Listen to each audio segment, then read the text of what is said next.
NEET 2022 में भी कुछ ऐसे स्टूडेंट थे जिन्होंने सेल्फ स्टडी किया। आज वो एक्सपेक्टेड हैं गवर्नमेंट MBBS मेडिकल कॉलेज के लिए। अगर वो कर सकते हैं तो आप क्यों नहीं कर सकते हैं। देखो, MBBS का सीट पाना इतना इजी तो नहीं रह गया है, लेकिन आप अगर हार्ड वर्क एंड कंसिस्टेंस रखें अपनी स्टडी में तो इट्स अ पॉसिबल।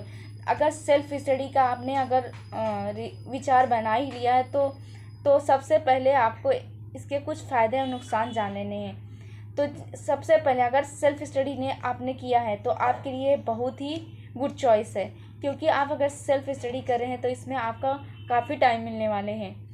और फिर इसके बाद आप अगर सेल्फ स्टडी कर रहे हैं तो आप सेल्फ लर्नर हैं, आपको किसी की ज़रूरत नहीं है, आप सेल्फ मोटिवेटेड हैं। अगर तुम शेड्यूल बना रहे हो अपने स्टडी के लिए, शेड्यूल तो इम्पॉर्टेंट है, अगर शेड्यूल को फॉलो कर रहे हैं कंसिस्टेंटली तो it's will be very good for you. अपने जितने भी चैप्टर्स हैं उसको अपने इच्छा अनुसार पढ़ सकते हो that time, so it's important. लेकिन इसके कुछ नुकसान भी हैं कि जैसे आपको कोई डाउट हुआ तो आप उसे क्लियर नहीं कर सकते, क्योंकि अगर आप किसी कोचिंग को ज्वाइन किए होते तो वहाँ के सर, टीचर्स या मैम आपका सारी प्रॉब्लम्स क्लियर कर देते। लेकिन यहाँ पे अगर आपको हो रही है तो आपको खुद सारे प्रॉब्लम्स हैंडल करने पड़ेंगे, अपने डाउट क्लियर करने पड़ेंगे। अगर तुम शेड्यूल को फॉलो नहीं कर रहे हो, जो भी तुमने शेड्यूल बनाया है, तो क्या आप रिवीजन नहीं कर सकते? और रिवीजन नहीं करेंगे, जाहिर सी बात है आपके जो मार्क्स हैं वो लूज़ होने वाले हैं 100%। तो और जो कुछ स्टूडेंट हैं वो सेल्फ स्टडी कर रहे हैं, लेकिन उनमें कंसिस्टेंसी कुछ टाइम के बाद ख़त्म हो जाती है, तो आपको वो कंसिस्टेंसी बनाए रखना है, no matter what happen around you. Remember one thing, अगर आपको डिफ़िकल्ट हो रही है इस कंसिस्टेंसी को मेंटेन करने के लिए तो प्लीज़ इनरोल कर लो किसी कोचिंग सेंटर को। और आपको सेल्फ स्टडी करनी है तो कैसे फिजिक्स, केमिस्ट्री और बायोलॉजी को पढ़नी है, मैं आपको थोड़े से टिप्स दे सकती हूँ। जो फिजिक्स है उसको MPYQ सॉल्व करनी है MTG से, वो कम से कम उसमें 30 ईयर क्वेश्चंस पूछे गए हैं, तो वो बहुत ही हेल्पफुल होने वाली है आपके लिए।